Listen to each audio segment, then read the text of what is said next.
Ce message à la jeunesse fut à l'origine écrit en français pour la télévision italienne. L'auteur de l'Aventure de la conscience s'adresse aux étudiants, à ceux qui veulent faire la révolution de l'avenir par les moyens de l'avenir. Car en vérité, si nous voulons construire un nouveau monde, ce n'est pas par les moyens du passé que nous y parviendrons, ni par la violence, ni par la non-violence, mais par autre chose. Le grand sens figure dans l'agenda de mer, 1969, tome 10, page 239-241. C'est le temps du grand sens. Nous regardons à droite ou à gauche.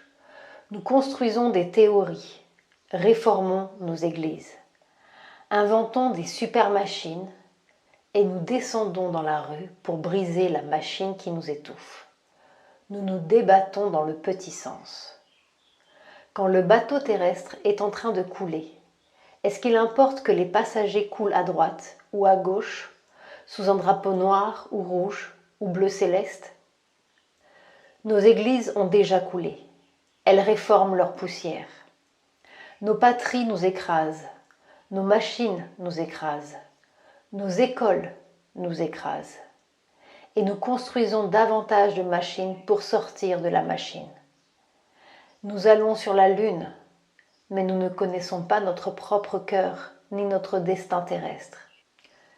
Et nous voulons améliorer l'existant. Mais ce n'est plus le temps d'améliorer l'existant. Est-ce qu'on améliore la pourriture? C'est le temps d'autre chose. Autre chose, ce n'est pas la même chose avec des améliorations. Mais comment procéder?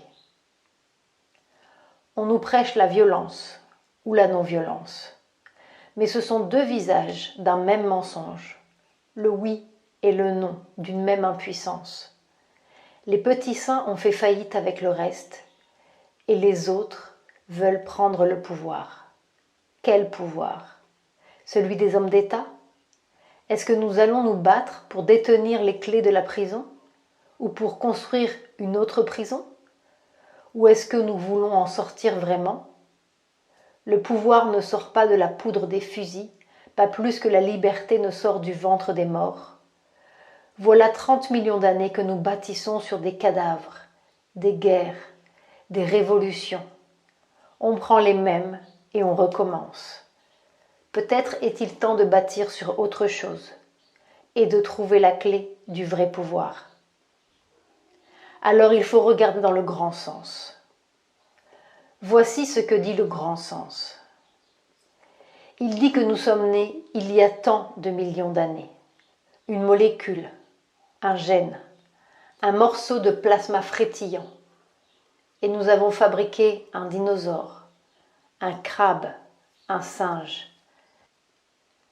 Et si notre œil s'était arrêté en cours de route, nous aurions pu dire avec raison que le babouin était le sommet de la création et qu'il n'y avait rien de mieux à faire ou peut-être à améliorer nos capacités de singes et à faire un royaume uni des singes. Et peut-être commettons-nous la même erreur aujourd'hui dans notre forêt de béton. Nous avons inventé des moyens énormes au service de consciences microscopiques, des artifices splendides au service de la médiocrité et davantage d'artifices pour guérir de l'artifice. Mais l'homme est-il vraiment le but de tous ces millions d'années d'efforts? Le baccalauréat pour tous et la machine à laver? Le grand sens, le vrai sens nous dit que l'homme n'est pas la fin. Ce n'est pas le triomphe de l'homme que nous voulons, pas l'amélioration du gnome intelligent. C'est un autre homme sur la terre, une autre race parmi nous.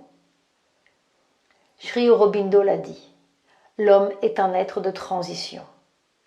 Nous sommes en plein dans cette transition. Elle craque de tous les côtés, au Biafra, en Israël, en Chine, sur le Boulmiche. L'homme est mal dans sa peau. Et le grand sens, le vrai sens, nous dit que la seule chose à faire est de nous mettre au travail pour trouver le secret de la transition, le grand passage vers l'être nouveau. Comme un jour nous avons trouvé le passage du singe à l'homme, et de collaborer à notre propre évolution au lieu de tourner en rond et de prendre les faux pouvoirs pour régner sur une fausse vie. Mais où est le levier de la transmutation? Il est dedans. Il y a une conscience dedans. Il y a un pouvoir dedans. Celui-là même qui poussait dans le dinosaure, le crabe, le singe, l'homme, qui pousse encore, qui veut plus loin, qui se revêt d'une forme de plus en plus perfectionnée à mesure que son instrument grandit, qui crée sa propre forme. Si nous saisissons le levier de ce pouvoir-là, c'est lui qui créera sa nouvelle forme. C'est lui le levier de la transmutation. Au lieu de laisser l'évolution se dérouler à travers des millénaires de tentatives infructueuses, douloureuses, et de morts inutiles et de révolutions truquées qui ne révolutionnent rien, nous pouvons raccourcir le temps, nous pouvons faire de l'évolution concentrée, nous pouvons être les créateurs conscients de l'être nouveau. En vérité, c'est le temps de la grande aventure. Le monde est fermé. Il n'y a plus d'aventure au dehors. Seuls les robots vont sur la Lune et nos frontières sont partout gardées. À Rome ou à Rangoon, les mêmes fonctionnaires de la grande mécanique nous surveillent, poinçonnent nos cartes, vérifient nos têtes et fouillent nos poches. Il n'y a plus d'aventure au dehors. L'aventure est dedans. La liberté est dedans. L'espace est dedans. Et la transformation de notre monde par le pouvoir de l'esprit. Parce que, en vérité, ce pouvoir était là depuis toujours, suprême, tout-puissant, poussant l'évolution. C'était l'esprit caché qui grandissait pour devenir l'esprit manifeste sur la terre.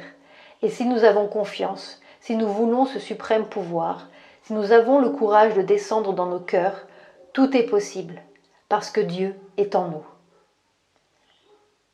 Satprem, Pondichéry, le 27 juin 1969.